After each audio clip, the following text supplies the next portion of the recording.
صلی اللہ رسول الکریم۔ اس تقریب کے صدر ہمارے قابل احترام بزرگ سینئر ماہر تعلیم راجہ محمد یوسف خان صاحب، اس تقریب میں موجود صدر مسلم کانفرنس مرزا محمد شفیق جلال صاحب، راجہ محمد یاسین خان صاحب، چودھری جمیل تبسم صاحب، چودھری خضر یاد صاحب، راجہ محمد اقبال انقلابی صاحب، راجہ طاہر اقبال صاحب،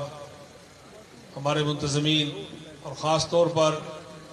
ملک زاہد حسین اعوان صاحب اور ہم خیال گروپ کے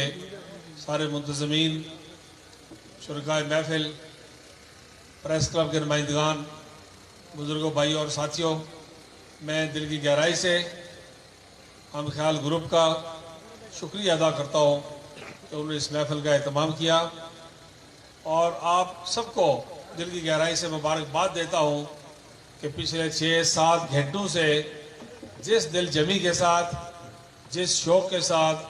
جس ڈسپلن کے ساتھ آپ بیٹھے ہوئے ہیں، وہ بڑا قابل قدر ہے، قابل تحسین ہے، اور یہ آپ کے سیاسی شعور کا پتہ بھی دیتا ہے۔ میں آپ کو مبارکباد پیش کرتا ہوں۔ یہ تقریب جو کہ بنیادی طور پہ شمولیت کی تقریب ہے،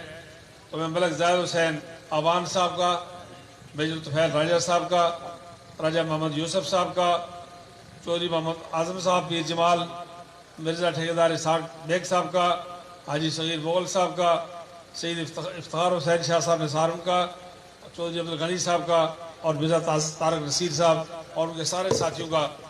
فردن بھی اور اجتماعی طور پر بھی شکریہ ادا کرتا ہوں۔ آپ نے ایک قابل قدر اور قابل تحسین فیصلہ کیا ہے، اور آپ نے اپنے آبا و اجداد کی جماعت، تحریک آزادی کشمیر کی جماعت، قائد اعظم علیہ رحمت کی پسندیدہ جماعت، رئیس الاحرار قائد ملت چودھری غلام عباس کی جماعت، مجاہد اول سردار محمد عبدالقیوم خان کی جماعت، غازی کشمیر سردار فتح محمد خان کریلوی کی جماعت، غازی ملت سردار محمد ابراہیم خان صاحب کی جماعت، مجاہد ملت راجہ محمد حیدر خان کی جماعت، جسٹس سردار یار محمد خان کی جماعت، اس جماعت کا آج انتخاب کیا ہے جس کے ساتھ ساری ریاست کی تاریخ اور ریاست کی تحریک وابستہ ہے۔ یہ مبارکباد کی بات ہے کہ ریاست جموں و کشمیر کی تاریخ سے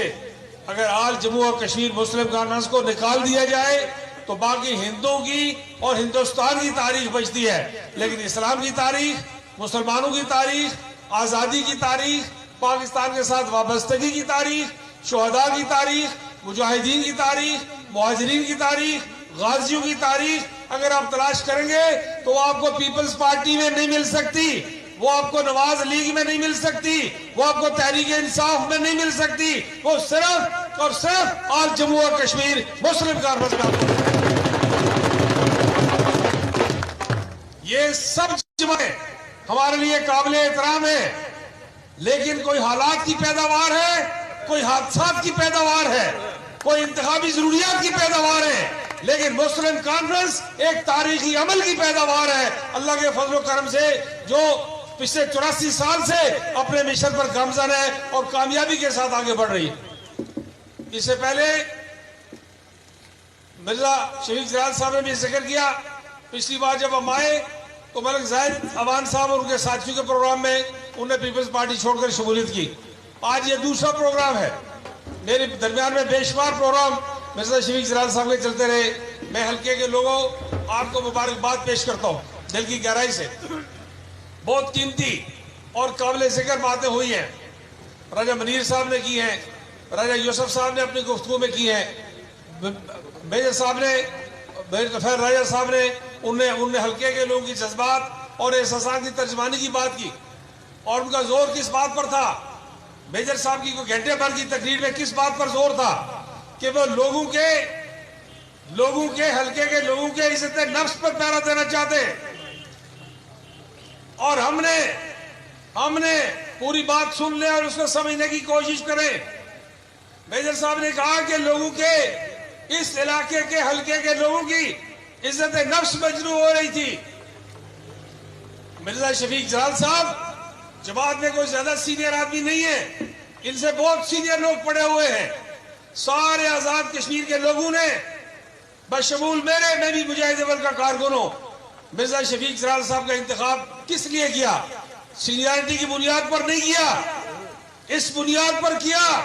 کہ مجاہد اول کے سیاسی مشن پر پہرا دینے والا شخص اقتدار کے لیے اسلام آباد کی طرف نہیں دیکھتا۔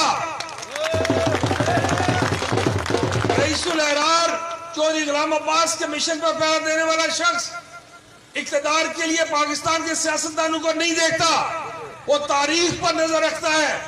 اور میرے لیے میرے سارے ساتھی جو میرے ساتھی ہیں، مجاہد اول کے ساتھی ہیں، بے حد قابل احترام ہے۔ سینئر کارکن جانتے ہیں، جماعت صاحب لوگوں کو نہیں پتا کہ میں نے حیات خان کی حکومت میں عیدیں اور شبراتیں جیل کے اندر گزاری ہیں، پورے پروسیس سے یہاں تک پہنچے ہیں۔ لیکن میں نے مرزا شفیق جلال صاحب کا نام تجویز کرنے سے پہلے گزشتہ 8 سال اس بات پر غور کیا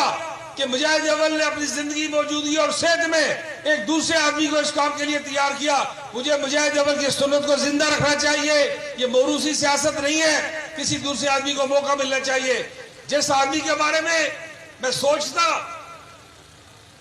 2 4 6 ہفتے کے بعد جب اس سے ملاقات ہوتی تو مجھے پوچھتا جی کہ پاکستان کے حالات کیسے ہیں،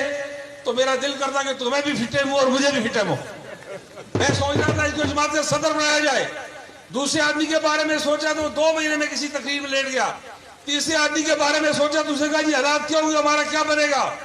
لیکن لوگوں میں آپ کو مبارکباد دیتا ہوں اس حلقے کے لوگوں کہ مرزا محمد شفیق جلال نے ایک حلقے کی نہیں، ریاست جموں اور کشمیر کے نظریاتی تسلسل کی اور نظریاتی کارکنوں کے وقار اور نیت کا مظاہرہ دیا۔ ایک مرتبہ اس سیاسی سفر میں ہم ساتھی رہے، ایک مرتبہ اسمبلی میں رہے، حکومت میں رہے، 1000 کبھی بیشی لگی رہی، لیکن میں نے مرزا شفیق جلال صاحب کی ہمت میں، جرت میں، ارادے میں، رویے میں، نظریات کے معاملے میں، مقاصد کے معاملے میں، مسلم کانفرنس کے معاملے میں، قیادت کے معاملے میں کبھی کوئی لچک نہیں دیکھی۔ میں ذمہ داری سے آپ کو کہتا ہوں کہ میں باوضو نماز کی حالت میں ہوں، میں زور اثر اکٹھی پڑ گیا تھا، اثر مشکل وقت سلسلہ ہوتا ہے کہ نماز ضائع ہونے سے بچانی ہوتی ہے، میں وضو کی حالت میں بیٹھا ہوں، میں آپ کو دیانتداری سے بچاتا ہوں۔ میجر صاحب کی بات سے مجھے یاد آیا کہ آپ ایک حلقے کی عزت نفس کی بات کرتے ہیں، اللہ نے آپ کو ایسا امیدوار دیا اس حلقے میں، ایسا شخص دیا ہے جو پوری ریاست کے لوگوں کی عزت نفس کا خیال رکھتا ہے۔ اور بہت کم لوگ ہیں، بہت بڑی بڑی باتیں کرنے والے لوگ